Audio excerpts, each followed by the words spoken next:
Oui, c'est commencé. On est commencé. Ouais, on Fait est bon. quelquefois, en plus, là, 2 personnes à la banque, une personne à Sherbatov, là, dis-moi ce que je m'entraîne, une personne depuis comme 1 mois, 2 mois qui vient de me voir. Hey, je t'ai vu sur Internet. C'est hot. Ça fait un petit. Ben, tiens, non, c'est vrai, je vais le dire, on a réduit notre débit de vidéo, mais non, on a gardé le même débit. Mais je Fait pense tant que mieux. c'est ça. Peut-être ça s'est accumulé. Puis c'est après 2-3 fois que les gens osent vraiment venir te voir. Ben, après là. 2 ans de contenu, à un moment donné, je pense que je reconnais JS. Là. Mais j'ai l'impression que les algorithmes, c'est vraiment fucké. Mais Ouais. mettons que je suis abonné en tant que mon nom personnel ou, je sais pas, Sherbatov ou peu importe où. J'ai l'impression que ça va chercher les abonnés comme de toutes les compagnies qui sont reliées, puis ça pitch les reels dedans. Là. Ça fait un petit peu peur, les algorithmes Facebook et vraiment. Instagram. Là, c'est, Ben, il place bien les vidéos. On va faire le petit disclaimer. Yes. Donc, avant qu'on débute, sachez, je ne suis pas conseiller légal, ni avocat, ni fiscaliste. Donc, toutes les recommandations ou les suggestions, les commentaires que je pourrais faire, assurez-vous de les réviser avec un avocat ou un conseiller légal. Bienvenue, JS. Salut, Anto. Au podcast. Bienvenue au podcast. Ça fait un petit bout qu'on s'est vu. Je suis content. On a beaucoup de sujets à discuter ensemble. Je prépare toujours une petite session de brainstorm de sujets. Fait que aujourd'hui, on va parler vraiment business intellect. Donc, première question pour toi, mon cher. Pourquoi s'incorporer? Ce serait quoi les avantages? Je vous dirais, le principal avantage, c'est, puis ça dépend des personnes. Point de vue fiscal, c'est une légende urbaine. Il n'y a à peu près aucun avantage pour s'incorporer, à part si on garde les revenus dans l'entreprise. On va couvrir un peu plus loin. C'est pour ce qu'on appelle le voile juridique. Un voile juridique, c'est qu'il faut comprendre qu'une compagnie incorporée, c'est une compagnie qui est distincte à toi. Par exemple, tu peux être ce beau petit pot rose-là qui possède une compagnie, en l'occurrence la tasse de café ici.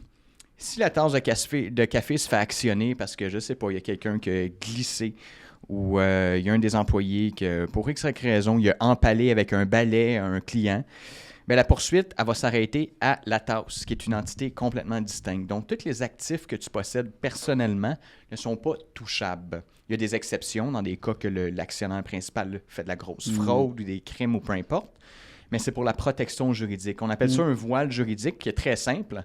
Entre toi et la compagnie, il y a comme un gros voile de fer qui s'émisse, puis ça permet de te protéger toi personnellement. Fait que quand tu as des liquidités dans ta compagnie, tu peux les transférer en ton nom personnel sous forme d'avance, dividende, salaire, peu importe. Et après ça, c'est sécurisé. Donc, au fond, ça te permet de protéger tes actifs. C'est vraiment pour la protection juridique. Puis on entend souvent parler dans la construction. Ça, c'est un classique. La personne ouvre une compagnie, fait un hostie de flop comme bâtiment, ferme la compagnie. Tu peux à peu près plus rien faire si la personne elle a une coupe de shell, des compagnies vides, puis fait que tu n'as à peu près aucun recours comme ça. Donc, évidemment, il faut l'utiliser à bon escient, on s'entend, mais c'est pour une question de protection juridique avant tout. Je pense que les gens pensent aussi que, oui, la protection juridique, ça fait partie de ça, mais surtout, est-ce qu'on fait un certain niveau d'argent supplémentaire de commencer dans le travailleur autonome puis de switcher vers une incorporation est beaucoup plus avantageux financièrement. Mais je pense qu'il y a des astérix à ça. Tu veux-tu en parler? On va le couvrir en point 3. OK, ouais. Le point 2 que je trouve vraiment intéressant. Ah, ben c'est écrit, excuse-moi. Ouais, la question que tu avais apportée, pourquoi rester travailleur autonome? Ouais. Ben, avant tout, c'est une question de gestion du risque et une question de coût. Okay? On s'entend.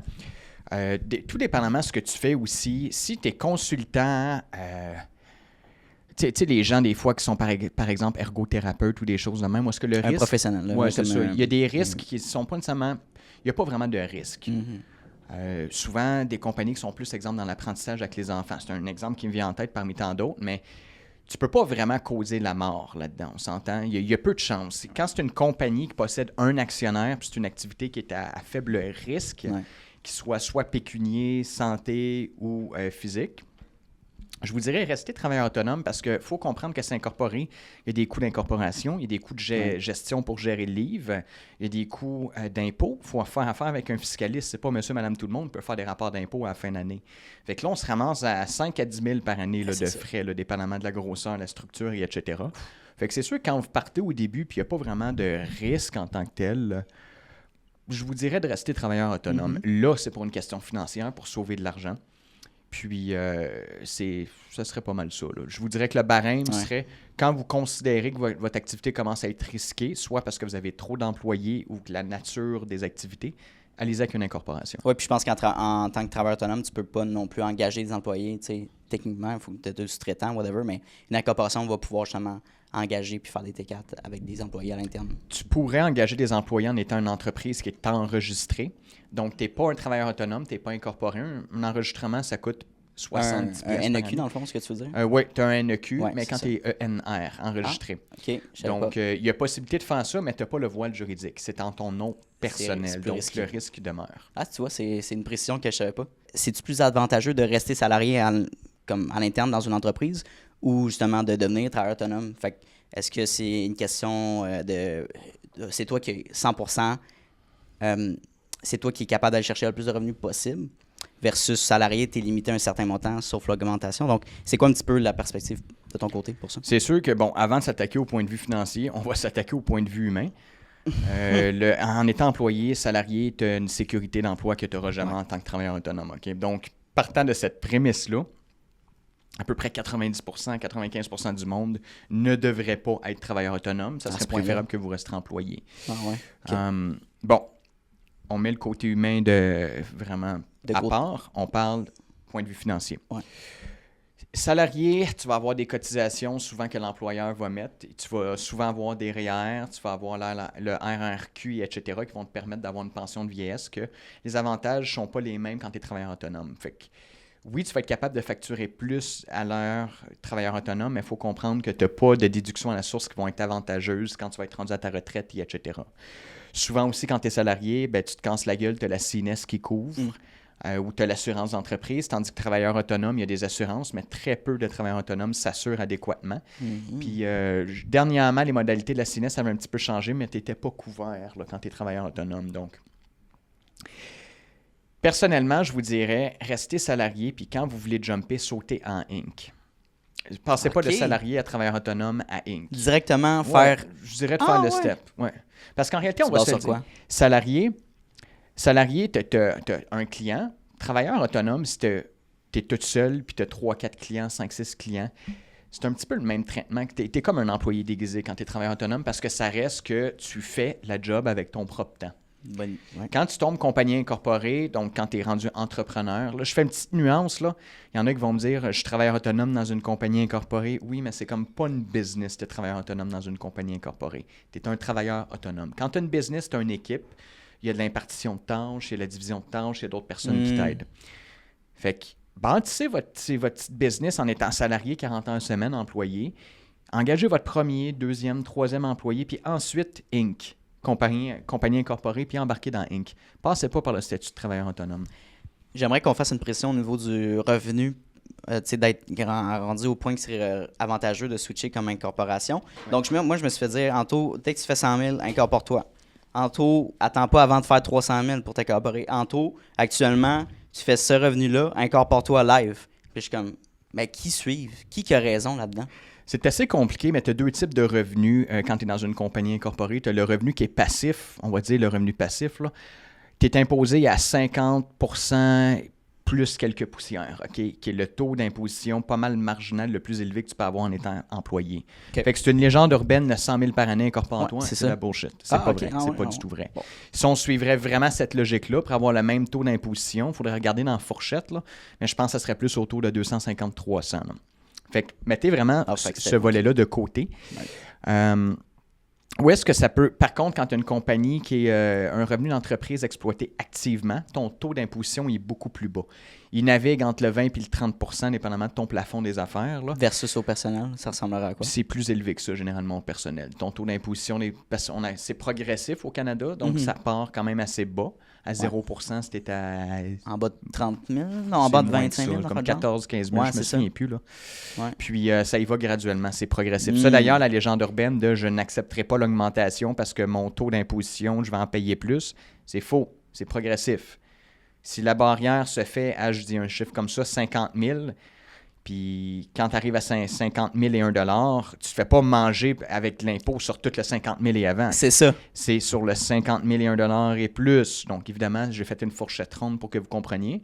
Mais ça, c'est une foutue légende urbaine. Mais les gens, ils pensent ça. Puis même que je vais aller plus loin là-dessus, il y a des vidéos des gens qui passent, sur TikTok, meilleur exemple, je veux pas faire plus de revenus parce que je vais faire moins au bout de la ligne, je vais me faire manger par l'impôt. Non, le monde ne comprenne pas du tout le principe de l'impôt progressif. Ça vaut la peine d'aller sur Allez Google. lire là-dessus. Hey, Très demandez à simple. ChatGPT, explique-moi l'impôt composé. Écoute, c'est vraiment important parce que souvent, c'est une légende urbaine qui est véhiculée. Je pense qu'une personne, un employé sur deux, pense que c'est encore le cas au Québec, même en 2024.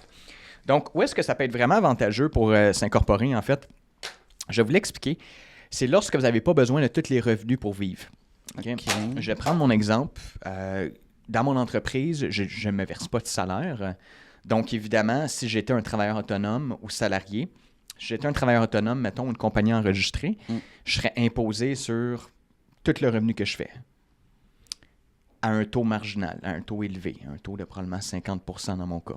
Tandis que présentement, étant donné que c'est une entreprise exploitée activement, je suis juste imposé sur 24-25%, là, j'ai un petit blanc. Donc, il faut comprendre que lorsque l'argent, vous ne l'utilisez pas et vous la laissez dans la compagnie, là, c'est très rentable s'incorporer. Souvent, ce que les gens vont faire, c'est qu'ils vont avoir une petite compagnie opérante qui va faire du ménage. Ils vont avoir une compagnie au-dessus qui va être une compagnie de gestion, une GESCO.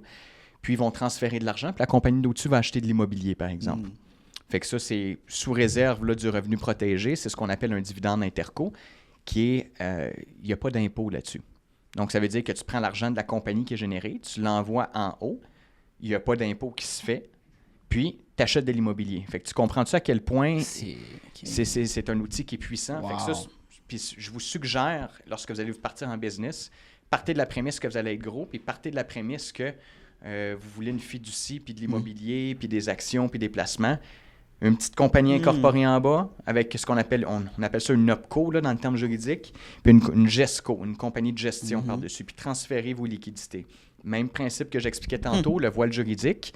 Si ta compagnie en dessous, elle se fait actionner parce que, disons que tu as une compagnie de construction, puis il y a un balcon qui lâche, puis ça tombe sur un char, puis la personne, c'est une Ferrari, puis t'actionnes, tes assurances ne veulent pas couvrir parce que c'est de la grossière négligence, blablabla, ben tu fermes ta compagnie, puis c'est réglé.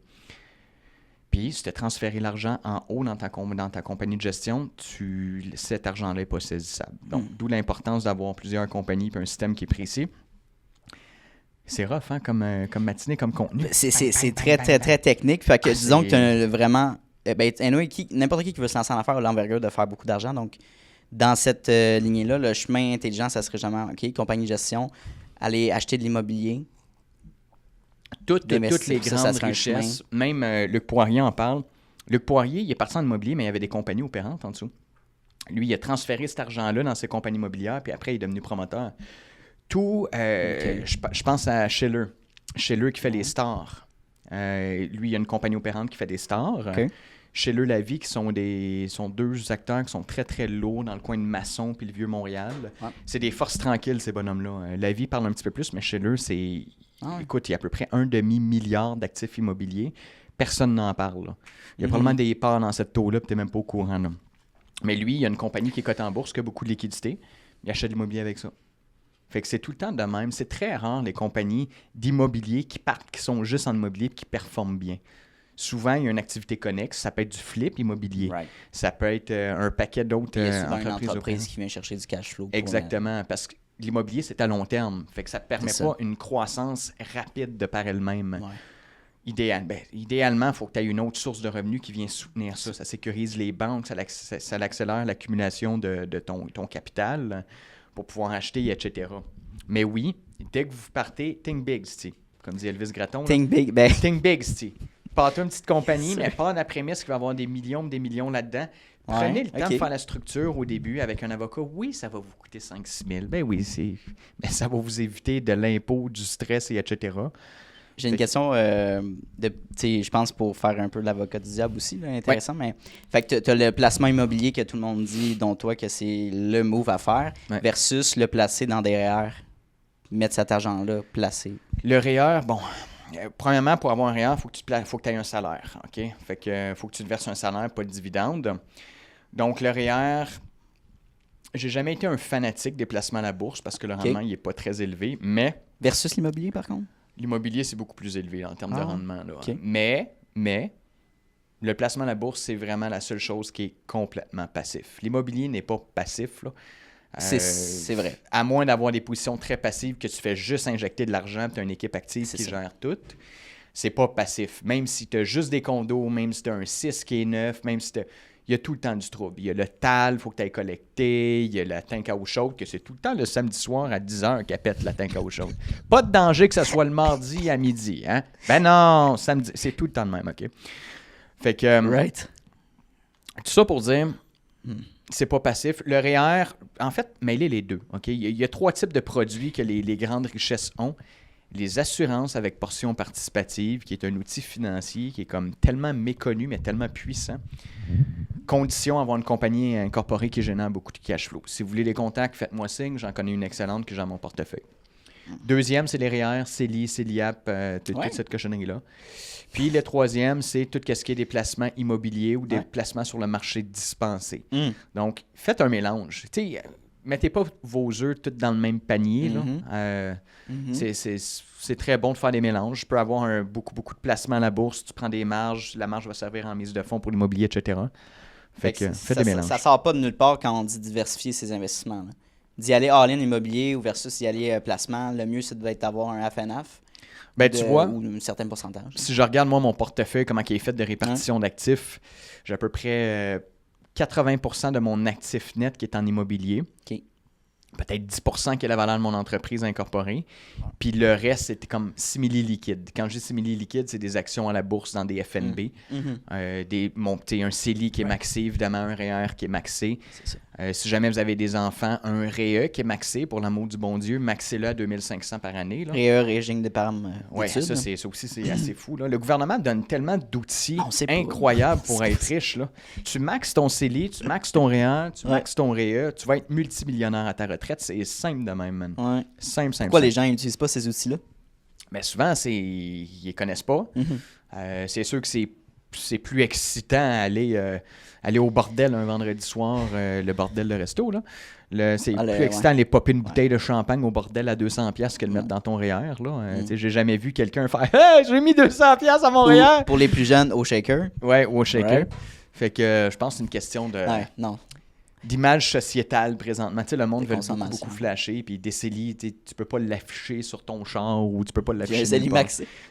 J'ai vu un meme, là, je mettrai au pire dans le montage, là, c'est très drôle. C'est le gars, il dit, il rencontre la fille, puis c'est comme Pierre-Yves McSween qui est en date, puis il dit, t'as combien dans ton CELI, tu sais? C'est incroyable. C'est bon. J'ai fait un meeting avec un conseiller en sécurité financière ce matin, justement, parce que j'ai un goal en ce moment, c'est dans 3 ans, j'aimerais acheter un condo. Fait que je veux savoir combien d'argent je vais mettre par mois. Fait qu'il m'a aidé à amener ça. Fait que j'ai ouvert mon CELIAP aussi, ce qui est vraiment un bel outil par rapport à ça, pour cotiser, sauver de l'impôt aussi. Mais je savais pas, là, il y a comme 2 semaines de ça, j'étais dans le néant. Je connaissais aucunement ces programmes-là. Là. C'est récent, le CELIAP en plus. Ça fait 1 an. Là. C'est super récent, mais honnêtement, juste se tenir à jour des changements au niveau de la fiscalité, c'est quasiment un job à temps plein. C'est pour ça qu'il faut que tu t'entoures bien. Là. Surtout les changements fiscaux. Là. Écoute, ça change les lois. Du tout au tout. Cette année, le gain au capital qui passe à 66,66%. Il y a plein de monde qui sont pas au courant. Ils vont pogner une petite 2 minutes quand ils vont vendre. Quand tu n'as pas prévu le 16% excédentaire, là, ça change constamment. Fait que faut que tu t'entoures de la bonne personne, justement, de bons conseillers qui vont pouvoir te guider. Puis de bons fiscalistes. On a skippé la question par rapport à rester entrepreneur, travailleur autonome ou incorporation. Ou on l'avait abordé, je pense. Grosso modo, je vous dirais, sautez tout de suite en incorporation. Gros avantage, si vous êtes un papa de famille comme moi, versez-vous pas un gros salaire. Comme ça, vous avez des allocations gouvernementales qui sont beaucoup plus intéressantes. Fiscalement, le but est de rester pauvre. Fiscalement, McSween est très fort là-dessus. Puis rester pauvre. Fiscalement, tu dois être pauvre. Ton revenu, tu dois le diminuer le plus possible parce que la façon que l'impôt fonctionne au Canada, il ne t'impose pas sur tes actifs comme dans d'autres pays, il t'impose sur tes revenus. Fait que le but, tu génères un petit revenu, tu essaies de maximiser tes actifs. Oh shit. Tu achètes de l'immobilier, tu prends de l'amortissement pour réduire ton revenu. T'as bien beau avoir 700 000 de liquidité dans ton compte de compagnie. Si tu te le verses pas en tant que salaire, c'est pas imposable. Mais si tu te verses un salaire de 60 000, comment tu veux te qualifier pour un bloc à 800 000? Ben, le gros problème, quand tu ne verses pas de salaire, les institutions financières conventionnelles sont beaucoup plus froides à te prêter. Fait que souvent, il faut que tu aies une caution ou une caution corporative ou un prêteur un prêteur de type B. OK. Fait que ça, je vous dirais, si vous avez un objectif d'acheter une maison, 2 ans de plein salaire, puis une fois, parce que la banque va regarder 2 ans de revenus, 2 ans de plein salaire, puis dès que vous avez votre maison, comme j'ai fait, vous coupez le salaire complètement. Le plus possible. Évidemment, il faut être capable de vivre dans les mesures du légal, puis blablabla. Là. Mais tu fais ton budget, tu dis, ça me prend ça pour vivre avec un petit buffer. Exact. J'aime vraiment ça. Ouais. Parce qu'honnêtement, tu sais, quand tu prends le temps de bien regarder ça, quand tu es entrepreneur, il y a beaucoup aussi de ce qu'on appelle des remboursements de dépenses que la compagnie peut donner à l'actionnaire, qui sont 100% légales, qui est de l'argent que tu peux sortir de la compagnie sans impact fiscal. Par exemple, le plus connu, le kilométrage sur le véhicule. Méchant bon outil. 64 sous, si ma mémoire est bonne, le kilomètre, les 5000 premiers kilos, 69 ensuite. Mon petit côté enfant, 69. Le gouvernement a vraiment pas pensé à ses affaires. Il aurait pu mettre 65, 70, et on va mettre 69. Ben, c'est comme le 66.7, c'est Demon Number. C'est sûr que Freelance, ça fait... En tout cas, peu importe. Ça pour dire... Il y a gros du monde qui ne le savent pas, ça. Fait que gardez votre véhicule personnel, utilisez-le pour aller à la business. Puis quand vous êtes vraiment top-notch, imaginez un véhicule électrique. Ça, c'est encore plus drôle. Ouais, jusqu'à temps qu'il passe une loi. Là. Mais là, en ce moment, c'est. À date, c'est pas le cas, mais mettons que tu fais. Écoute. Ben, mettons que tu es courtier immobilier, là, puis tu es tout le temps sur la route. Tu peux littéralement vivre tes remboursements de dépenses. J'en connais qui font 70 000 par année de kilométrage. Fait 70 000 fois 64 sous, c'est à peu près 45-50. Vous regardez avec la calculatrice. Là. Ma mère est courtière. Elle vient d'acheter une Tesla. C'est exactement ça. Puis tu sais, tu vois... Ah ouais. Moi, ce qui m'impressionne, c'est pas, mettons, quelqu'un qui va me dire « Hey, je fais 250 000 de revenus. » Moi, ça m'impressionne pas. Parce que la seule chose, surtout si t'es entrepreneur, la seule chose que je me dis, c'est que si tu te verses ça, il y a peut-être d'autres raisons, mais première des choses, ton coût de la vie est vraiment élevé, mon gars, si tu avais vraiment besoin de tout ça, ou tu sais pas comment sortir ton argent intelligemment de la business, ou t'en sors trop de la business. Parce qu'il y en a, gros, des entrepreneurs qui sortent trop de liquidité de leur business puis qui se ramassent en faillite. Ça, c'est... Écoute, 50% des entrepreneurs, ils ont... Qu'est-ce que ça, cette année, je me verse un gros salaire, 100 000, plus là, tu te fais manger. Fait que, tu sais, moi, ce qui m'impressionne, c'est vraiment des très gros actionnaires de grosses compagnies qui font 90 000 par année. Mais tu sais, qui payent leurs employés 100-150. Ils font moins qu'eux, en théorie. Mais ils ont des bons fiscalistes, ils ont une bonne structure, ils ont tout de bons alentours d'eux. Je pense que Luc Poirier, justement, il avait parlé de ça. Il dit, moi, je fais pas un gros revenu. Je fais pas un gros salaire par année ou un gros revenu, mais j'en ai beaucoup plus dans mes poches. C'est le net, là, qu'est-ce qui te reste dans les poches, c'est l'important. Puis comment tu t'achètes tes actifs, évidemment. Bah, c'est sûr qu'il doit faire plus que 100 000 par année, Luc, là, mais on s'entend que proportionnellement... Pour lui, c'est pas beaucoup. T'sais. Proportionnellement, l'argent qu'il dégage, ça doit être une fraction, le salaire qui se verse, c'est certain. Là. Fait que quand on est incorporé, on a 2 manières de se faire payer. Salarié versus dividende. C'est quoi la différence entre les deux? Salarié va te permettre d'avoir si on veut, des avantages gouvernementaux. Dividende, le taux d'imposition est moins élevé un peu. Un peu, oui. Ça, c'est vraiment un exercice que vous devez faire, puis c'est vraiment du cas par cas. Il n'y a absolument aucune règle. Ça dépend d'un paquet de facteurs, du nombre d'enfants qu'il y a, des allocations, qu'est-ce que tu veux faire ta retraite, quand est-ce que tu veux prendre ta retraite. C'est ultra complexe. Sur planificateur financier fiscaliste, j'irai même pas plus loin tellement que c'est complexe. Non, c'est complexe. Puis de ce que j'ai lu par rapport à ça, c'est que quand tu te verses un salaire en entreprise, tu es comme, mettons, tu es directeur de Vézina Média. Ben, tu as un T4, fait que tu te qualifies comme un salarié, fait que c'est un petit peu plus facile justement de te revenir. Au financement, ça t'aide beaucoup. Par rapport à ça, tu sais, fait que ben, les dividendes, tu sais, à voir. Mais c'est quand même une question intéressante, puis un sujet intéressant d'aller s'éduquer. À quel point c'est vraiment stupide, par exemple, les banques? Mettons, moi, dans mon cas, je dirais, là, c'est correct parce que en fait, ils prennent la moyenne de 2 ans du salaire, OK? Ouais, c'est ça. Je pourrais, mettons, avoir ma blonde qui travaille dans le business, je pourrais dire, je te fais... Je te verse 500 000 par année, tu es la PDG, puis le jour 1, si elle est permanente, tu es temps plein, dès son premier talon de paye, elle se qualifie à 500 000 par année. Comme les banques regardent à peu près pas ça, ils vont même pas faire l'exercice d'aller voir. Ils vont pas faire le check-up. Travaille pour quelle compagnie, OK, c'est son chum qui l'a. Ils feront probablement même pas l'exercice. Puis t'as beau être 100% transparent, il y a un paquet de loopholes comme ça là, qui font absolument aucun sens, là. Fait que, exemple, ils prennent... si ton entreprise vient de démarrer, ça fait 1 mois, Toi, évidemment, ils attendent que ton entreprise soit solide avant de te qualifier. Ta blonde, tu lui donnes un poste de directrice qui a 100 000 par année, ils vont prendre son full salaire.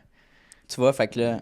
Il y a beaucoup de choses comme ça présentement que c'est très nébuleux. Très, très précis. Faire suite à ça, comment est-ce qu'on peut couper aux bons endroits dans une entreprise? Toi, je sais que tu es fort à être le plus lean possible. C'est quoi les steps que tu as pris et que tu conseillerais aux gens qui ont une entreprise? L'humilité. L'humilité, aussi ridicule que ça puisse paraître, puis quelque chose que je vais vraiment aborder aussi plus loin, là. Surtout dans vos véhicules, surtout dans toutes vos obligations financières. Vous n'avez pas besoin d'avoir un bureau dans Ville-Marie au 25e étage, au 30e étage pour impressionner vos clients. Ouais. C'est vrai. Moi, dans mon cas, j'ai confiance en mes employés administratifs. Pas de bureau. Mais on a un bureau qu'on peut louer sur mesure si on a des rencontres. Essayez de réduire les charges financières. Contrairement à moi, personnellement, tantôt je disais que je veux générer le moins de revenus possible, mais le plus d'actifs possible. Dans ma compagnie, c'est le contraire. Je veux le plus gros revenu possible, mais je veux pas d'actifs et de passifs. Ouais. Fait que c'est un peu le contraire. Vous voyez, c'est complémentaire. Même principe en immobilier. Tu as un très gros actif, tu as un revenu beaucoup plus bas. Fait que soyez complémentaires dans vos types d'entreprises. Au fond, là, c'est une vache à lait, entretien condo net. Ce que ça fait... Ouais.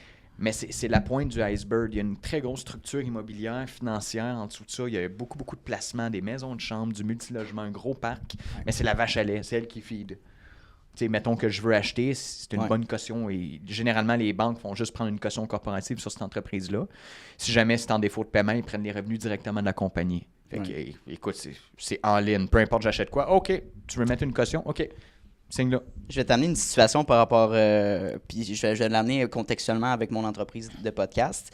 J'ai un studio à Montréal. Si je veux avoir un studio en Ontario, dans les autres provinces, dans chacune des provinces, disons, ça reste plus avantageux que je loue un local là-bas ou que j'achète un local commercial dans chacune des provinces. Selon toi. Louer all the way, pourquoi? Louer all the way. Plus de flexibilité. Premièrement... Je peux quitter quand je veux. Mettons que ça fuck là, dans ton expansion. Ouais. Au pire, loue, ça va bien, achète ensuite. Hey, c'est un gros engagement. Ça. Acheter, là, c'est comme mettre la bague sur le doigt d'une femme, mon gars. Là. Tu le fais-tu après la première date au resto? Non, t'as loues. Ta date. T'as loues. Mais tu sais, parallèle, ta date. Hey, il faut être consistant. Tu t'en vas pas dans un bar et hey, je te trouve cute, mets la bague. Moi, c'est comme ça que je vois acheter. Mais tu vas y faire peur ou ça va fucker up. C'est vrai. Mais c'est comme ça que je vois un achat. T'arrives pas puis hey, je trouve que le condo commercial est vraiment beau. Hey, voilà la bague. Ben oui, mais t'as pas testé, t'as pas eu de client dedans. Tu connais pas le marché là-bas, ça se peut que ça soit moins Écoute, intéressant. C'est peut-être une hostie de folle. Tu le sais pas, man. Le marché, peut-être que tu te rends compte qu'à côté, c'est des junkies qui sont dans le bâtiment. Là. C'est vrai. Fait que, tu sais, il y a tellement de facteurs. Puis souvent, ceux qui déménagent, tu me parlais de déménager en condo tantôt. Oui. Moi, ce que j'ai fait dans le premier condo que j'ai déménagé, je l'ai habité en louant en premier. Pogné le vibe. J'ai loué une unité qui est au premier étage. J'ai pogné le vibe. Tu sais, OK, c'est cool ici. Ça vaut la peine. C'était un complexe locatif puis achat? Au fond, c'est une copropriété. C'était à Laval, un complexe Urbania. Ouais. Puis, tu sais, j'ai loué avant. Pour savoir ça avait de l'air de quoi. Je sais pas c'est quoi qu'il y a là-dedans. Vive là, les gens. Soit parce que de la drogue. Tu sais pas, ça affiche chez Centris. Là. Puis honnêtement, si vous êtes capable, le meilleur des mondes, d'aller voir un propriétaire qui loue puis qui est flexible pour une option d'achat. Hey, là, vous êtes en Cadillac. Fait que tu le loues puis il est prêt à vendre. L'avantage du condo, moi, c'est je veux un mode de vie. Je vieillis puis j'étais comme, OK, je veux ce genre de vie-là. Mais la flexibilité de dire, si je veux partir encore une fois dans le sud, je vais louer pendant 6 mois mon condo, c'est plus le fun aussi plutôt que d'avoir une maison, disons. Écoute, en condo, tu as tellement de facteurs, surtout si tu achètes sur plan. Écoute, j'entends des histoires d'horreur d'air climatisé qui fonctionnent en hiver, puis de heater qui fonctionnent en été, puis c'est central, fait que le copropriétaire peut rien faire. C'est comme automatisé. J'entends des affaires de dégâts d'eau qui touchent 30 étages. T'es pogné là-dedans, frais de condo, assurance. Tu viens de déménager, ton frais de condo va passer de 700$ à 1400$. Tu n'as aucun contrôle là-dessus. Puis là, tu peux plus vendre. Parce que là, à qui tu vas vendre? Tu vas dire, hey, ça me coûte 1400$ de frais de condo, j'ai un 3,5 de. Chier, si je pas là. Fait... non. Mais ouais. Fait que louer, man, avant, tester. Ouais, si vous pouvez retenir une chose aujourd'hui de ça, là, louer, c'est comme dater, acheter, c'est comme marier. On date, s'il vous plaît, avant de marier. Ben, louer avant d'acheter. J'ai vu une vidéo TED Talk récemment et la femme, elle disait la compétence numéro 1 des entrepreneurs, à succès, c'est la constance et la persévérance. T'en penses quoi? Ben, définitivement. Je sais pas quoi dire de plus, mais j'en ai une précision. Elle disait ça versus, on pourrait penser l'intelligence, le QI, Non, la forme physique, mentale. Les entrepreneurs qui réussissent le plus, selon moi, ne sont pas nécessairement les plus brillants. Un peu ironiquement, tu sais,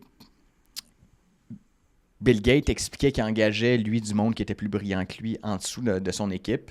Je pense que c'est quelque chose que Steve Jobs a dit aussi. C'est quand même des êtres très intelligents, on s'entend. Mais c'est sûr que peu importe comment tu es intelligent, il y a quelque chose qui va arriver dans ton blind spot. Il y a des choses que tu n'as pas de contrôle. Je vais parler tantôt du changement au niveau du taux d'imposition qui passe de 50 à 66 %. Ouais. À quel point les gros REIT n'ont aucun contrôle là-dessus. T'sais, les grosses compagnies d'entretien d'immobilier, c'est énorme l'impact fiscal de ça. Ouais. Mais à quel point tu n'as aucun contrôle? C'est le gouvernement qui t'impose de quoi avec 3-4 mois de préavis. Oh. OK. Tu as une tornade en Floride qui passe, ramasse ton complexe. À quel point tu n'as aucun contrôle? Fait que quand tu n'as pas de contrôle sur quelque chose, ben, tu pries le petit Jésus, mon gars. Persévérance, tu continues. Tu manges la claque, puis tu fais juste continuer ta business. Fait que, puis généralement, définitivement, même dans la business chez nous, je vous cacherai pas qu'il y a beaucoup d'immigrants qui ont des PhD, des maîtrises, qui sont plus brillants que moi. Tu sais, mettons qu'on ferait un test de QI. Brillant sur... OK. Ouais. Ils seraient plus brillants que moi. C'est sûr qu'ils ont des capacités logico-mathématiques qui sont plus élevées que moi. Ouais. Ça, c'est très circonstanciel, mais c'est pour te dire que, selon moi, l'intelligence n'est pas un facteur qui... de succès intrinsèquement. Il y a une certaine corrélation, mais c'est pas 100% de la formule. D'ailleurs, Warren Buffett expliquait qu'en investissement immobilier, si tu as plus que 110 ou 120 de QI, ça sert à peu près à rien. Là. Puis on s'entend que Warren Buffett, c'est pas un 2 de pique. Là. Puis ça illustre très bien le fait que c'est loin d'être juste... Je sais pas si c'est un vrai fait ou pas, mais j'avais lu une autre affaire. Quand tu veux devenir policier ou policière, justement, un certain niveau de QI, peut-être que si t'es trop haut, ils vont pas te prendre parce qu'il faut que tu agisses par action. J'imagine. Il faut que tu sois beaucoup plus efficace et non trop pensé, analysé. Mais c'est comme ça pour tout. Je connais du monde extrêmement brillant. Écoute... Il y a un gars qui s'appelle... je peux pas dire son vrai nom, c'est un podcast. On va l'appeler Max. Okay? Max, je le rencontre en 2018. C'est un de mes bons... c'est un des chums de mon comptable, au fond, qui est devenu un... En tout cas, c'est des chums. Ouais. Je rencontre dans un condo. Je dis, hey, j'ai un achat, là. Je présente les chiffres. Ouais. C'est un condo, jadis à Laval, que j'ai acheté. Il dit, ouais, écoute, je suis pas trop sûr. Mais le gars, c'est un brain. Il commence à me parler d'amortissement dégressif, tout le kit, de liquidité, de taux. J'étais comme, dude, OK, c'est juste un bon prix à un bon endroit, ça va prendre de la valeur. Mais il a tellement été froid sur l'analyse qu'il a passé à côté d'un esti deal parce que la personne qui a embarqué avec moi, elle a fait genre 70 000 à la vente de la copropriété 4 ans plus tard. On a fait 70 000 chaque. Puis c'est un parmi tant d'autres. Net d'impôt? Oui. Wow. Fait que c'est un cas parmi tant d'autres. Mais le gars, il est définitivement plus brillant que moi. Là. C'est un CPA chevronné. Ouais. Sur papier, il disait que c'était pas un bon mot. Sur papier, il dit c'est trop risqué. Je fais, okay. Trop risqué, right.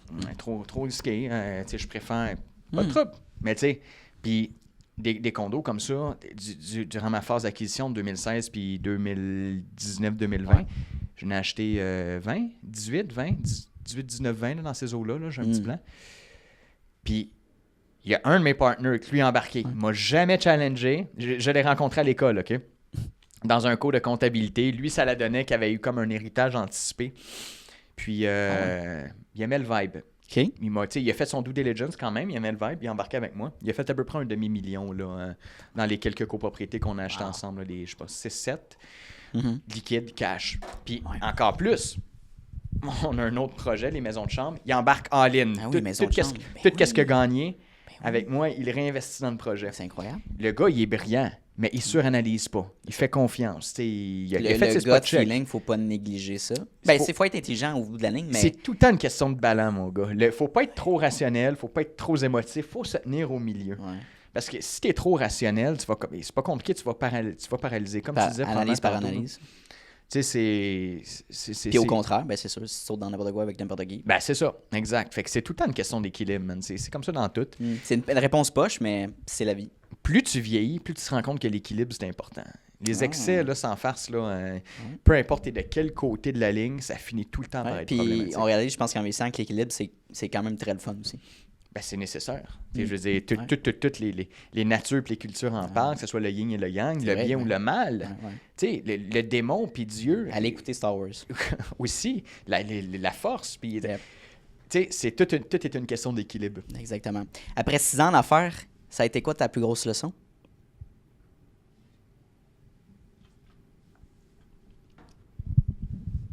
L'humilité. Je t'avais dit que j'allais le dire tantôt. Hein? C'est ton mot. En tant que chef d'entreprise, je me rends compte que j'ai définitivement pas la réponse à toutes les questions. Le futur, surtout avec ChatGPT et tout le kit, arrêtez d'essayer de focusser sur les réponses, focusser sur comment poser les bonnes questions. Des fois, vous allez rencontrer des problématiques sur le terrain qui sont très concrètes. Vous avez beau avoir un fucking PhD en gestion. Vous ne savez pas. Vous ne travaillez pas avec les produits, avec l'équipement, avec le vibe. Prenez le temps d'aller voir les employés qui sont concernés. Demandez-leur leurs solutions. Traitez les solutions de vos employés au même titre que des solutions qui viennent d'un CA ou d'un chair ou de votre VP. Je m'en fous. Prenez chaque décision avec la même importance. Je t'avais compté l'affaire de l'usine en... Oui, je te l'avais compté. Je vais quand même faire un recap là-dessus. Là. C'est vraiment très simple. Là. C'est une usine en Allemagne qui fait du packaging. Okay? Puis, pour X raison, à un moment donné, il commence à recevoir un nombre anormal de plaintes de personnes qui reçoivent des boîtes vides. Le paquet n'est pas dedans. Okay? Là, écoute, ça commence à devenir problématique. Ils ne savent pas exactement ce qui s'est passé. On ne le saura pas d'ailleurs à la fin de l'histoire, mais on va avoir une solution. Commence à engager des firmes externes, des avocats, des architectes, des ingénieurs, des big shots, là, du monde d'Harvard, puis tout le kit. Là. Commence à regarder le système de tri, commence à regarder le tapis roulant qui apporte tout, commence à faire des systèmes de pesée, des RFID, tout le kit. Rien ne fonctionne. Là, à un moment donné, les plaintes continuent, amende. Ça la donne qu'il engage un nouveau employé. C'est un migrant, OK? Le gars, il arrive, il vient de, peu importe où, on va dire, Sénégal. Right. Là, Christy, les plaintes arrêtent. Mais le PDG, il fait que tout est bien packagé, je comprends pas pourquoi. Là, finalement, il parle à son équipe d'experts. Son équipe d'experts dit, écoutez, on n'a jamais trouvé une solution, fait que si le problème s'est résorbé, c'est pas nous. Il dit, Christy, allez sur le terrain. Met son casque, qui avait de la poussière, parce qu'elle n'est jamais sur le terrain, évidemment. Mais ses bottes. Met son sarrau. Là, il y avait une grosse bédaine depuis la dernière fois qu'il avait été sur le terrain. J'illustre que c'est important d'aller sur le terrain régulièrement. Là, il arrive, il parle à l'employé, puis l'employé dit écoute, à un moment donné, j'ai juste réalisé que le gros ventilateur d'à côté, quand je le dirigeais sur la ligne de montage, les boîtes vides étaient pitchées en bas. Fait que les boîtes vides pitchées en bas, je la prenais, puis je regardais sur l'étiquette, puis je faisais le bon packaging. Boum! Simple. Si tu avais juste demandé à l'employé... si tu avais juste pris le temps de demander à ton employé. Ouais. Puis ça l'illustre juste que les compétences scolaires, c'est fantastique, mais ça ne règle pas 100% des problèmes en entreprise. Mais souvent, on est peut-être tunnel vision puis on regarde juste les chiffres quand il faut regarder peut-être le grand ensemble. Ben écoute, puis ça, c'est une énorme leçon d'humilité, surtout pour le PDG qui a dû s'en mordre les mains. Les millions de dollars de revenus qu'ils vont avoir perdus directement ou indirectement. Fait que, tu sais, c'est ça. Si on prend l'exemple de cet employé-là qui sort du lot, ce serait quoi les meilleures manières d'augmenter ses revenus? On fonctionne énormément par le principe de performance chez nous. Donc, en tant que salarié, ça serait ça. Okay. Souvent, ce que j'ai fait avec 2-3 bons employés qu'on a chez nous, je les ai pris, je les ai dit, écoute, on va t'incorporer. Tu vas avoir du monde en dessous de toi, puis je vais engager ta compagnie incorporée. On l'a fait avec 3 employés, ça, chez nous. Dont une de nos employés, je salue Melinda, qui est vraiment fantastique. Ouais, Melinda, très cool. Elle a, écoute, elle engage sa famille, des proches amis, puis le travail est incroyable. Elle, ça lui permet de générer un plus gros revenu. Moi, c'est une paix d'esprit. Fait que vous voyez, le but en entreprise, là, c'est de scale up tout le monde avec vous. OK? Avant d'essayer de vous scale up vous, dites-vous que si vous scale up les piliers en dessous de vous, vous allez monter. Puis ça a été, je pense, le meilleur move de 2023. Cette équipe-là a géré des beaux contrats, nous ont permis une bonne sécurité sur des beaux contrats qui nous ont permis d'avoir des pierres assises pour d'autres beaux contrats ensuite. Puis c'est vraiment juste les prendre à part puis leur expliquer, écoute, je vais t'encadrer, je vais t'aider, pas toi une compagnie, puis je vais te donner de la job. Fait qu'elle a fait probablement 3 fois le salaire qu'elle faisait quand elle était juste employée, avec à peine plus de job, mais elle permet de nourrir sa famille, d'autres personnes à côté, tirer un revenu supplémentaire, avoir plus de latitude. Moi, de mon côté, la résultante est la même. Le client est très satisfait. Fait que... Oui, puis je pense que la mentalité québécoise, au contraire, c'est de faire le moins d'efforts possible pour faire le plus d'argent possible, puis de moins dépenser, puis avoir le plus d'argent dans mes poches. Qui n'est pas mal nécessairement, mais je pense que ce qui est préférable, c'est de réinvestir, puis de faire grandir, puis d'aller acheter, je sais pas, d'équipements, ou aller engager des gens qui vont pouvoir te scale. Mais quand on reste limité, on va dire, actuellement, je peux pas me permettre. Mais c'est sûr, si tu prends pas le risque, tu pourras pas le savoir. Si tu peux augmenter tes revenus pour aller chercher. Fait que je pense que c'est difficile de casser cette mentalité-là, mais je pense que dès qu'on le fait, tu vois tellement d'avantages. Payer plus que le marché aussi, ça vient exactement dans ton point. Si la moyenne salariale de votre marché est de 20$ de l'heure, allez-y à 22$. Anyway, c'est le client qui va manger, vous allez refiler le bill. Mais le client va être content parce qu'il va avoir une qualité du service. Le salaire, on ne se le cachera pas. Vous allez me dire, il n'y a pas juste ça. Je suis d'accord, mais quand tu t'en vas travailler, généralement, c'est pour avoir de l'argent puis payer ton hypothèque ou ton logement puis de la nourriture. Fait que n'hésitez pas à former vos employés puis les payer plus cher. Là, tu vas me dire, ça paraît facile, c'est difficile à faire. Tous les marchés, il y a une certaine élasticité des prix. OK? L'élasticité des prix, c'est tu as une certaine capacité à pouvoir augmenter un prix. Je suis d'accord. En entretien ménager, je ne peux pas payer mon monde 26$ de l'heure quand le client me donne quelques sous de plus quasiment par contrat. Là. Par contre, si vous êtes une compagnie, par exemple, qui est en IT, qui facture 350$ de l'heure à votre client, venez pas me dire que la différence entre 75$ et 100$ de l'heure va être drastique. Là, fait que quand vous avez plus vous avez un service qui est élastique au niveau des prix, profitez-en pour augmenter vos employés. Surtout que ça coûte très cher, les employés en IT, dans le sens que formation, rotation, ça a un très gros la compétence, trouver la bonne personne. Exact.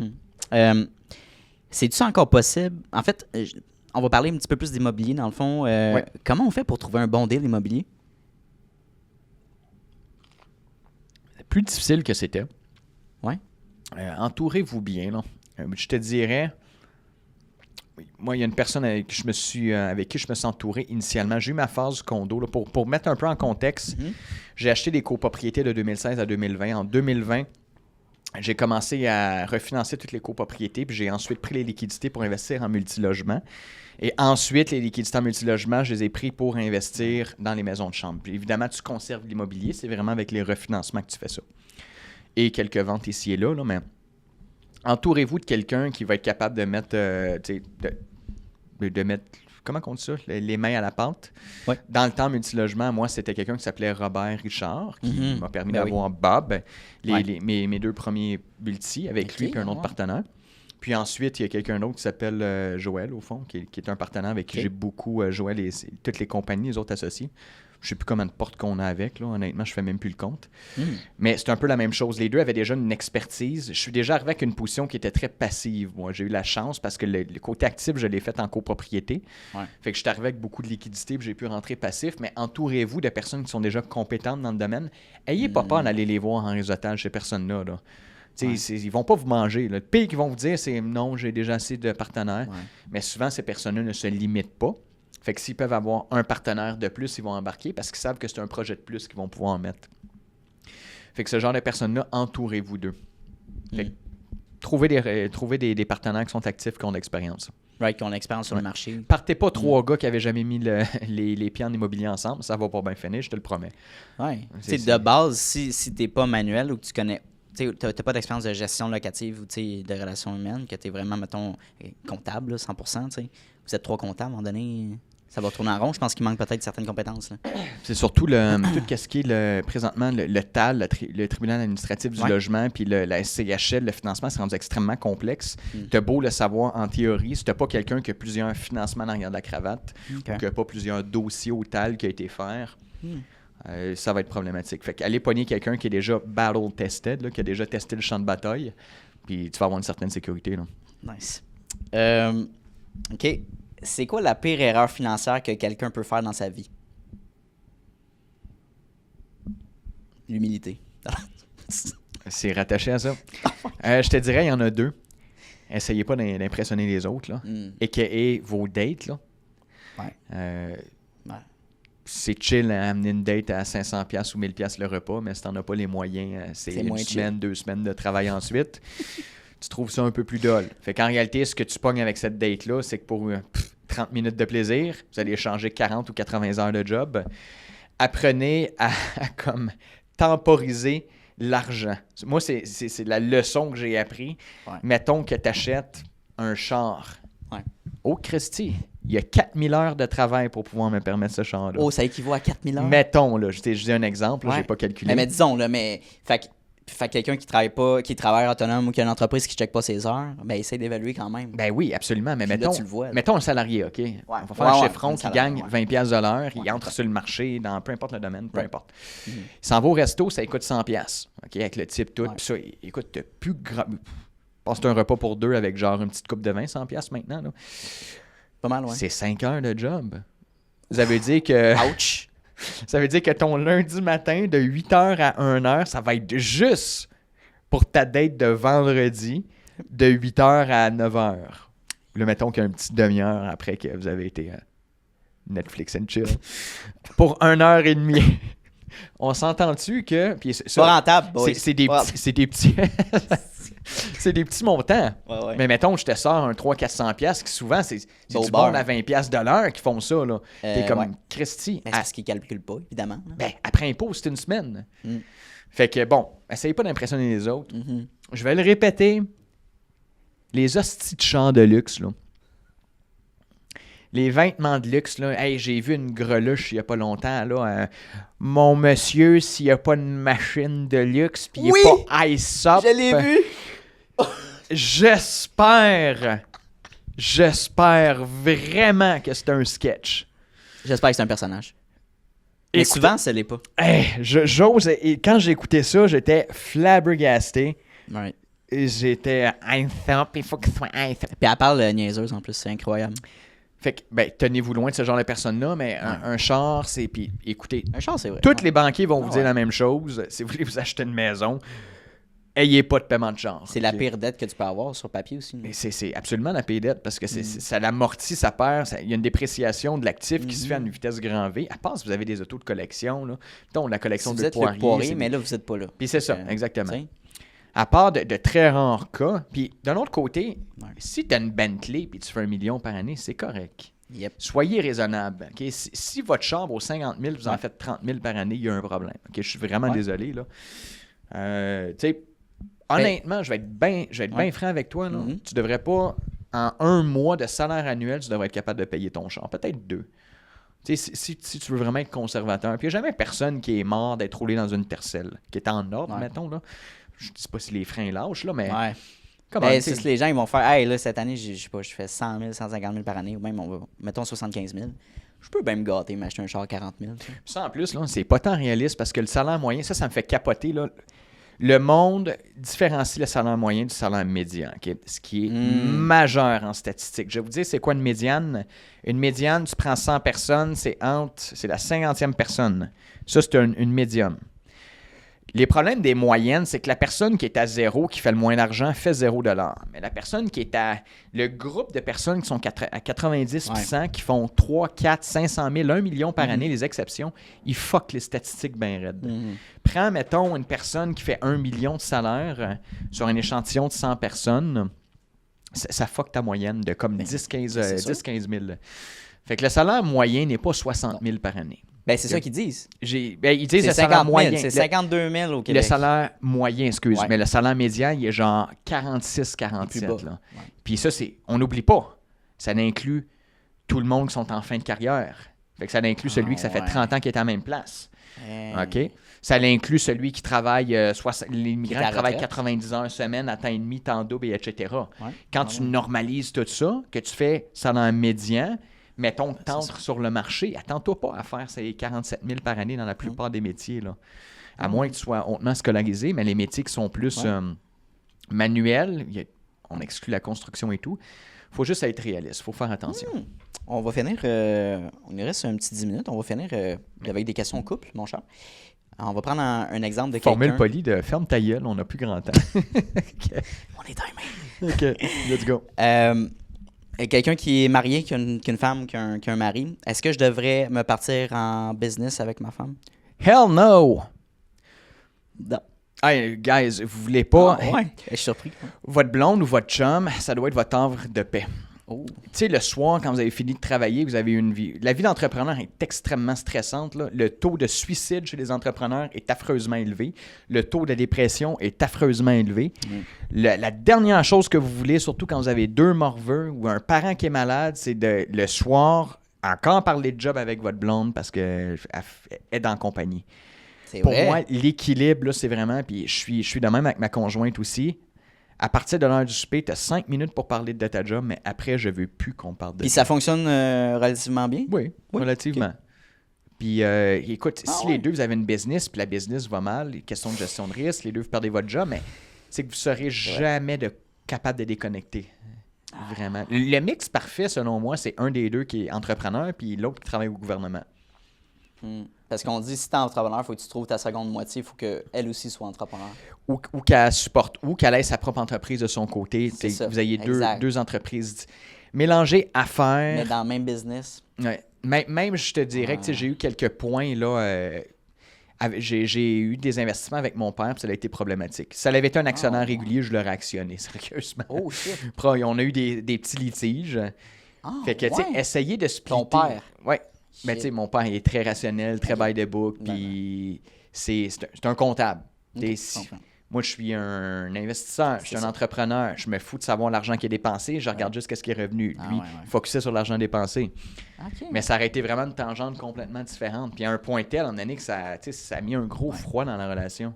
Fait qu'imaginez, ça fait ça avec ta blonde. Ça va super bien côté amoureux, mais tu as eu un fuck-up à la job avec elle parce que tu as dit non sur une de ses décisions ou tu l'as corrigé, ça l'a vexé, peu importe. Non, séparez ça. OK. Très personnel, très subjectif comme suggestion. Ben oui, c'est 100%. C'était vraiment une question personnelle aussi, ton opinion là-dessus. Faire une suite à ça, les accords prénuptials, qu'est-ce que tu en penses? De signer un document avant de se faire marier, de se marier ensemble? 100% pour. OK. Qu'est-ce que ça consiste pour les gens qui comprennent pas? Un prenup, au fond, c'est une séparation d'actifs avant le mariage. Okay? Fait que tout ce qui s'est fait avant le mariage et reste, au fond, à l'abri s'il y a une séparation. Pour vraiment faire ça simple. Ça a changé récemment que les conjoints de fait. Pour les enfants qui vont naître après, je pense que c'est juin 2025 ou juin 2024, j'ai un petit blanc. Mais pour faire simple, un prenup, c'est on se marie le 1er janvier. Tout ce que monsieur et madame avaient à 31 décembre et moins reste dans les poches de monsieur et madame. Tout ce qui est fait après va aller là, dans respectivement dans les 2 poches. Fait que par exemple, si tu as une compagnie, tu peux faire un prenup et dire moi, tout ce que j'ai fait avant, et tu peux aussi dire dans le futur, tout ce qui va être fait dans la compagnie reste dans les poches de monsieur. Madame, si elle a beaucoup d'actifs, mettons, en bourse, ça va rester dans ses poches aussi. Fait que vous séparez vraiment vos actifs, puis c'est super important. Il y a une notion de patrimoine familial. Les biens que vous détenez conjointement se sont séparés, ce qui fait du sens. Une maison, OK? Une maison, c'est l'exemple typique. Ça, c'est correct. Mais il faut comprendre ce qui peut t'arriver là, demain matin. Tu peux, par exemple, mourir d'un accident de voiture. Puis si tu n'as pas un bon prenup, là, c'est une affaire de testament, mais si tu as un bon... Autre exemple, OK? Tu es dans un accident de voiture puis tu deviens légume. OK? Mais tu n'as pas de prenup. Fait que là, mandataire, tout est transféré à madame automatiquement. Madame, pour exacte raison, se trouve un autre chum ou madame se fait convaincre par ses parents de prendre cet argent-là pour l'investir dans des sommes complètement idiotes. Ouais. Les enfants ne sont pas capables d'en hériter, etc. Je pense que c'est important d'avoir un bon prenup. Puis soyons très, très rationnels et très froids. La plupart des mariages finissent en divorce. La majorité des cas de mariage finissent en divorce. On parle de plus de 50%. Donc, pour bien partir un mariage, assurez-vous d'avoir des bases solides. Puis ça, c'est... Écoutez, tous les boomers qui entendent ça sont probablement en compte, là, parce que la mentalité là, avant que c'était une femme... C'était différent avant, quand il y avait une femme au foyer, puis monsieur faisait tout, puis elle s'occupait de la maison. Là, c'est très différent maintenant, là. Mais prenup, définitivement. Tous les avocats, les fiscalistes, ils encouragent ça. Vont vous dire la même chose. Prenup. Les gens qui vont se marier, ils vont dire, ben voyons donc, mon chum me demande, ça veut dire qu'il ne croit pas en notre couple. T'sais? Absolument. Puis moi, ce que je répondrais à ça, c'est les gens changent, les temps changent, les valeurs changent. Il n'y a aucun couple qui est à l'abri de la séparation. Aucun. On se divorce de plus en plus. Je regarde juste mes parents, puis je regarde ma génération. Il n'y a plus vraiment de label sur les relations. Tu sais, t'as tellement, on en parlait tantôt, tu n'as tellement pas de contrôle dans ce qui se passe. C'est vrai. Quelqu'un peut être super clean au mariage, puis professionnellement, il devient alcoolique après ou dans le drogue. C'est vrai. Les enfants, vous avez des divergences au niveau de l'éducation, ça qui est un cas très, très, très fréquent. Au niveau des finances, vous avez une grosse divergence. Elle veut vivre dans un manoir avec 2 Bentley. Toi, tu es plus conservateur. Puis il y a tellement de divergences qui peuvent se produire. Le garant du passé... Le passé n'est pas garant du futur. Fait que ça, c'est un fameux Penses-tu problème. que le mariage, ça va être quelque chose d'antan? Ben écoute, je pense que c'est appelé à disparaître, le mariage, là. Maintenant, il y a la notion de conjoint de fait qui devient quasiment l'équivalent d'un mariage, mais personnellement, je trouve ça archaïque comme concept, là. Dernière question, mon cher. Oui. On va finir avec une petite question inspiration pour les gens. Souvent, je pense que, puis je me place dans ma situation comme Gen Z, on a souvent la mentalité, je peux me faire ramasser par un truck demain matin puis mourir. Fait que ça sert à rien que je place mon argent ou que je pense à comment l'investir. Autant l'utiliser puis le dépenser là. Puis je peux toujours en refaire dans le futur si je meurs pas, au pire. T'en penses quoi? Tu penses que ça va être une question simple? C'est qui les gens, selon toi, qui sont le plus heureux? Je vais te nommer 3 exemples, OK? Vas-y. Parmi les 3 personnes, pick a choice. OK, parfait. Le fils d'un magnat qui est en Arabie Saoudite, qui n'a jamais travaillé de sa vie, qui n'a jamais nettoyé sa vaisselle, qui ne sait même pas comment changer un vie, mais qui a toutes les voitures et toutes les femmes. Ouais. 2e exemple, l'Américain moyen. 3e exemple, le moine tibétain. Le plus heureux. Le moine, for sure. Pourtant, c'est qui qui est le plus actif? Ben, c'est le premier. Ouais. C'est qui est le moins actif? Le moine. L'argent ne doit pas être corrélé à votre bonheur. Vous allez me dire, c'est beaucoup plus... Vaut mieux rouler en Ferrari. Mais oui, pleurer en Ferrari. Je suis d'accord. Mais si votre bonheur est corrélé à l'argent, c'est pas du bonheur, c'est du plaisir. Les plaisirs, c'est éphémère, OK? Ouais. Un plaisir, I swear, je donne une Lamborghini à n'importe qui d'entre vous. Vous allez vous faire du fun 3 semaines. Dans 1 mois, vous allez être comme, bon, c'est pas différent de Honda Civic. T'sais, au bout du compte, fait un petit peu plus de bruit, le monde me regarde un peu plus. Même que je vais pousser ça, vous allez développer une crainte. Vous allez demander, tu sais, les gens que vous rencontrez, c'est-tu pour la Lamborghini ou pour moi? Vous allez commencer à baser votre estime sur ce que vous avez comme actif plutôt que ce que vous êtes. Apprenez à être heureux avec rien pantoute. C'est ça le bonheur, OK? Soyez dans votre vie, là, ayez le moins de choses possible, vivez les souvenirs, OK? Profitez du coucher de soleil, profitez des premiers pas que votre fille va faire, la première fois qu'elle va dire « je t'aime »,« papa », peu importe. Ça te procure ce qu'on appelle du bonheur. Aller au resto, prendre une brosse, t'acheter un char, être up pour avoir une grosse machine de luxe. C'est du plaisir. Puis du plaisir, c'est éphémère. Puis non seulement c'est éphémère, mais t'en veux de plus en plus, puis c'est comme une dope. Fait que, non, je suis pas pour ça. Apprenez à faire de l'argent, puis en plus, apprenez à être heureux sans avoir besoin de l'utiliser. Ouais. J'aime vraiment cette finalité-là, d'où puis ça fait un point aussi à je me verse 80 000 par année comme salaire, j'ai pas besoin de plus. Puis je trouve que c'est vachement élevé ton affaire, man. Je me verse vraiment moins que ça, puis j'ai 2 enfants. Non, je dis 80, mais... Mais exactement. Puis tu sais, c'est vraiment là... écoute, cette affaire-là, je l'entends au moins, ou je la lis au moins 1 fois par jour. Tu peux mourir demain, profite-en. Je suis d'accord que tu peux attraper le cancer demain.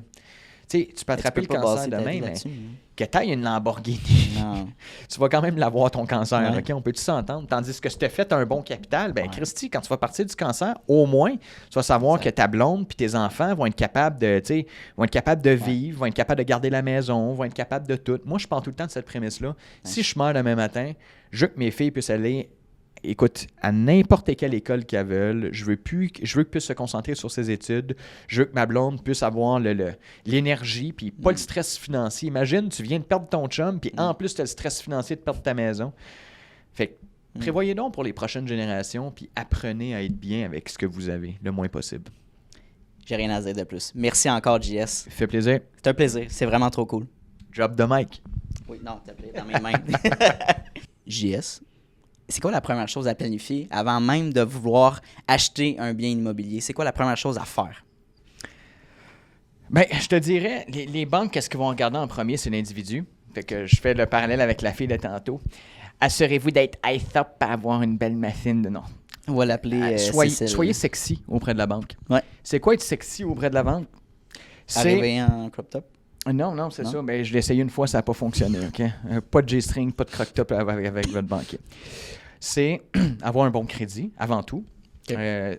Avoir un bon crédit, ça se fait comment?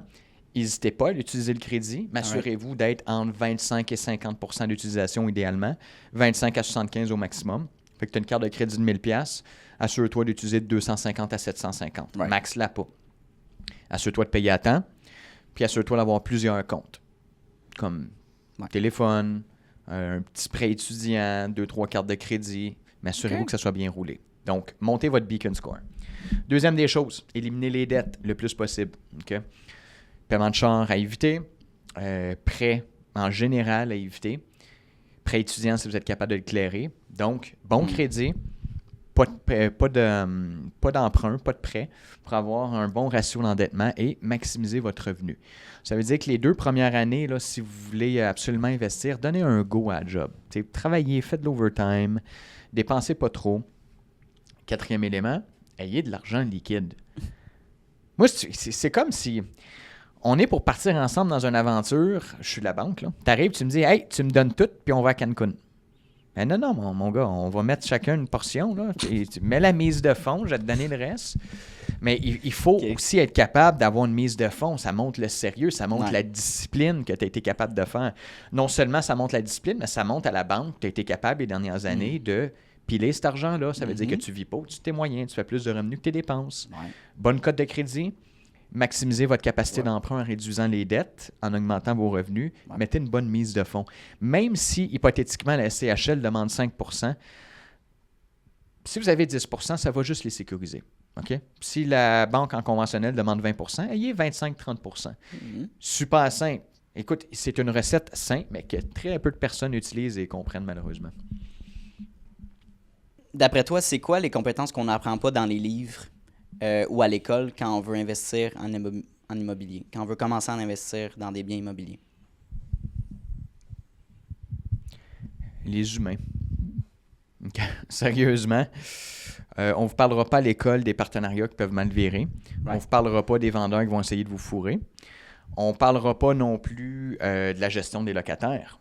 Okay? On ne vous expliquera pas c'est quoi un locataire qui a la schizophrénie. On ne vous expliquera pas c'est quoi, exemple, un locataire qui meurt dans votre unité. On ne vous expliquera pas c'est quoi un locataire qui est victime de violence conjugale. Donc, c'est tout le côté, au fond, émotif. Il faut comprendre que l'école, c'est pour acquérir la raison, des connaissances, mais le côté émotif, assurez-vous de bien comprendre dans quoi vous allez être. Puis ça, peu importe le livre ou l'école, on dirait que c'est quelque chose qui n'est pas assez véhiculé. L'immobilier, c'est pas de la brique, c'est une business d'humain. Quand tu arrives avec tes augmentations, là, tu t'en vas pas voir le mur de briques avec du mortier et tu te dis « Hey, je t'augmente de 100 $ par mois. » Tu t'en vas voir la personne, tu prépares la table, puis tu peux pas préparer la table de la même façon. Si tu t'en vas voir Bertha, 88 ans, pour une augmentation de 100 $ quand elle vit sa PSV, c'est pas la même chose que quand tu t'en vas voir le voisin en dessous qui travaille ses mines, puis qui est payé 150 000 par année, puis qui est là 2 semaines par année. Des humains qui dealent avec des humains. Adaptez-vous. Il faut apprendre à s'adapter. Puis ça, c'est de la pratique. Là. C'est vraiment de la pratique. Là. Arrive pas puis il donne pas un hamburger à un musulman, il peut pas manger de la viande. C'est aussi ridicule que ça. Là. Si vous êtes pour donner des... Erreur conne, première année, j'ai un des locataires, il est musulman, puis je donne des jujubes. J'ai appris qu'il y a de la gélatine dans le jujube qu'ils ne peuvent pas prendre. Fait que, tu sais, j'ai manqué le côté humain. Il a quasiment mal pris, mais j'ai peaufiné mes techniques, puis j'ai peaufiné mes connaissances. Ils m'ont jamais dit dans le livre qu'on ne pouvait pas donner de jujube aux musulmans. C'est-tu des jujubes halal? Ben, il y en a des jujubes halal, maintenant. Fait que, puis écoute, c'est comme ça pour toutes, là. Peu importe les religions. C'est facile de le vendre halal que pas halal, là. Ben, écoute. Rendu là. Moi, je le ferais aussi. Bon, fait que, à l'avenir, la leçon, prenez des jujubes halal. Mais c'est ça. Apprenez à connaître les gens. Oui, 100%. Tantôt, j'ai posé la question, c'est quoi la pire erreur financière que quelqu'un peut faire dans sa vie? Maintenant, on va switcher ça.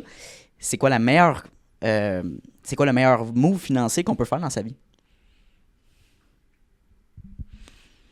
Squatter chez vos parents. Rester jusqu'à 30 ans dans le sol. Je pense qu'avant qu'on quitte chez parents, on n'a pas conscience à quel point ça nous permet de sauver de l'argent. La liberté, elle coûte cher, mon chum. Ça, c'est... Squatter chez vos parents essayez d'utiliser le transport en commun dans les limites du raisonnable le plus possible, puis éduquez-vous. Tantôt, on parlait de l'importance là, de bien connaître les aussi con, l'impôt progressif, les REER, le CELI, le REE. Quand vous allez être un peu plus vieux, vous allez avoir des enfants. Prenez la peine de vous éduquer. N'oubliez pas, là, vous allez tout perdre dans la vie. Okay? Vous pouvez tout perdre dans la vie, mais les connaissances, c'est la seule chose, mis à part c'est l'Alzheimer, que vous allez conserver toute votre vie. Par règle générale, les Québécois, les familles québécoises ne vont pas mettons, mes parents, ils ne m'ont pas fait payer un loyer. Mais une pratique, si, mettons, j'ai des enfants puis ils veulent rester jusqu'à leurs 30 ans, finir leurs études, bien, je vais te demander peut-être un loyer, mais c'est pas de l'argent que je vais garder. Ça va être un fonds pour toi quand tu vas aller en appartement. Mais là, ça te force à créer une épargne. C'est une très bonne leçon. Je pense que c'est cool. Là. Ouais. Non, c'est une très bonne leçon. Ou prouve-moi que tu es capable à chaque mois de mettre ça dans un fonds. Fait que c'est parfait. Définitivement.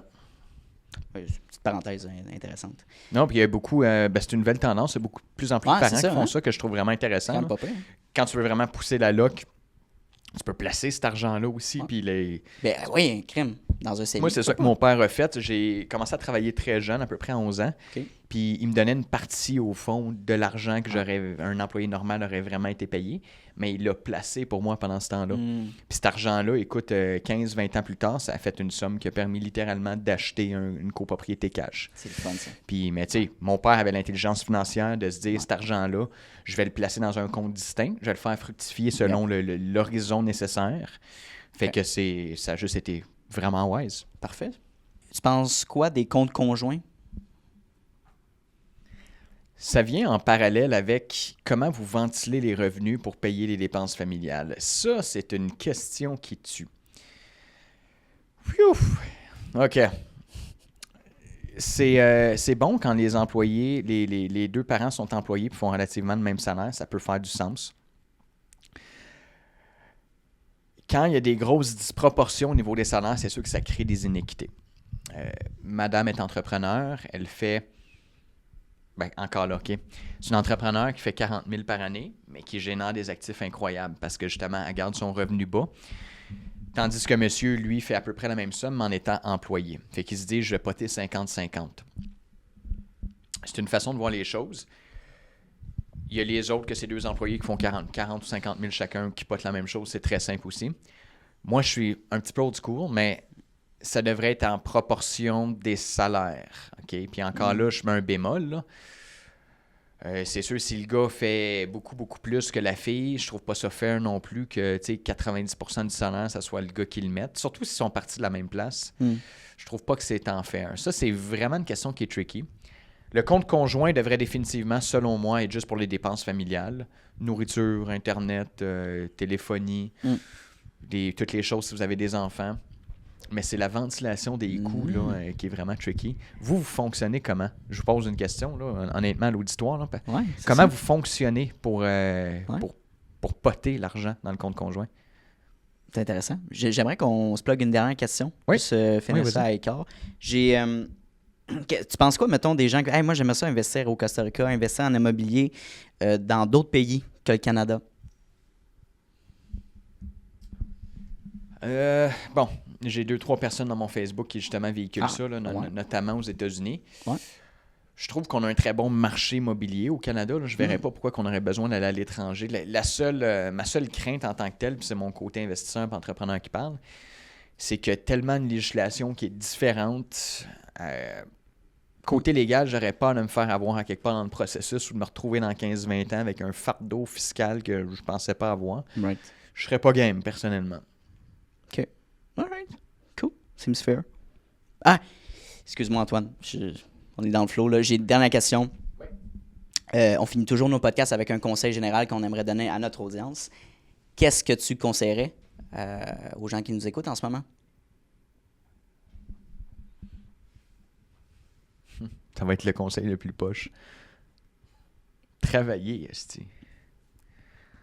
Come on, guys. Je suis conscient de la nouvelle génération. Vous avez des besoins qui sont différents des générations précédentes. Mais vous n'allez jamais être capable de bâtir un actif à travailler 32 heures par semaine. Vous devez travailler plus. C'est pas le fun. C'est pas sexy. Mais peu importe la job. Vous faites de l'entretien ménager, vous travaillez dans une usine.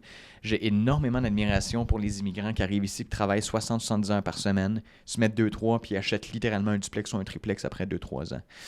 Essayons d'avoir une certaine ouverture d'esprit par rapport à cette culture-là. pour ces éléments très spécifiques-là. Piler de l'argent, travailler en fou. Puis vous allez pouvoir lever votre YOLO à 25-30 ans si vous commencez tôt. Là. Fait que c'est poche, mais c'est ça. Tout le monde qui a réussi travaille. C'est le conseil le plus poche que je peux vous dire. J'aimerais ça vous dire d'investir dans la crypto ou toutes des conneries de même, le forex. Mais la réalité, qu'il y a une proportion très mince des gens qui vont faire de l'argent avec ça. En immobilier, à la bourse, c'est à long terme qu'il faut voir aussi. Fait que présentement, la façon la plus facile de générer un surplus de trésorerie, c'est de travailler. Soyez employé, travailler, une job, 2 jobs, overtime, peu importe. Donnez un coup, 2-3 ans. Ouais. J'ai un gars avec qui je fais du judo chez Sherbatov. Il travaille dans les mines. Il fait un salaire astronomique, OK? Je sais pas si tu sais comment ça peut gagner. Quelqu'un qui travaille dans 000, c'est 100 000 dans écoute, c'est dans les 6 digits, puis pas dans les débuts du 6 digits. Ce gars-là va se claquer 3-4 ans, puis il paye des duplex. C'est incroyable. Je soupçonne qu'il paye cash aussi, ou avec des très petits financements. Ouais. Mais il est jeune, man. Il a genre 20-21, là. Lui, il donne un coup. Mais à 25-30 ans, ce gars-là, il est quasiment retraité. C'est vrai. Fait que, tu sais, profitez-en. Profitez-en. Vous êtes jeune. Le monde va dire profitez-en. On est jeune. Profitez-en pour travailler. Vous avez plus d'énergie. Atteignez peut-être votre max de travail puis essayez de voir un peu c'est quoi votre capacité de prendre des tâches. Fait que travaillez, en fait. Puis si vous êtes capable vraiment de travailler dans quelque chose que vous aimez, là, vous êtes en business. Là. Ouais. Imagine travailler beaucoup d'heures dans quelque chose que tu aimes. Ben, tu travailles plus, en fait. C'est ça. Puis il n'y a pas de saut-métier, soit dit en passant. Là, en passant, éboueurs payent très bien quand tu fais de l'overtime, pour vous donner une idée à quel point il n'y a pas de saut-métier. Je connais des éboueurs qui font plus que du monde qui ont des bacs et des maîtrises à l'université. Fait que travailler, c'est vraiment juste ça. C'est poche aussi que les gens ils quittent l'université puis ils veulent un salaire de 100 000 day one. Puis la réalité, c'est que tu vas commencer à 50 000 au bas d'échelle. Là. Même si tu as fait X nombre d'années d'études. Là. Puis de plus en plus, là, depuis les 10 dernières années, je sais pas pourquoi on dirait que les métiers manuels, c'est plus sexy. Mais pourtant, les c'est DEP, essentiel. c'est sous-coté. Là. Hey, puis écoute, électricien, mécanicien, plombier, grutier, le monde lève quasiment le nez là-dessus pour aller aux études. Quand tu as de la demande. Là, c'est qui tu penses qui construit la tour à condo? Mais c'est ça. Puis c'est tellement c'est des DEP qui sont payants, qui sont importants, qui sont exigeants. Puis je lève mon chapeau d'ailleurs aux travailleurs de la construction qui, grâce à eux, permettent de diriger des parcs à des vitesses assez incroyables. Tu sais, rien vous empêche non plus de retourner aux études après votre bac. Ben, c'est ça. Votre bac en philosophie, vous n'êtes pas capable de décrocher une job. Ben, Simonac, allez faire un DEP. Commencer à créer du contenu sur la philosophie sur YouTube. Ça va peut-être pogner. Puis ça pogne. On est tellement limité à certaines choses dans la vie. Ouais. Ouvrez vos horizons. JS, ça fait un plaisir comme d'habitude. Mais c'était vraiment dichotomique aujourd'hui comme entrevue. On a traité vraiment de sujets sérieux, de sujets moins sérieux. Mais tu sais quoi, moi, à chaque fois, je trouve que c'est ton humilité qui ressort. Ouais. C'est honnêtement, je pense que je suis pas trop... Hey, t'es-tu sarcastique? Fait qu'on va rapper. Drop the mic. Non, mais c'était vrai pour vrai.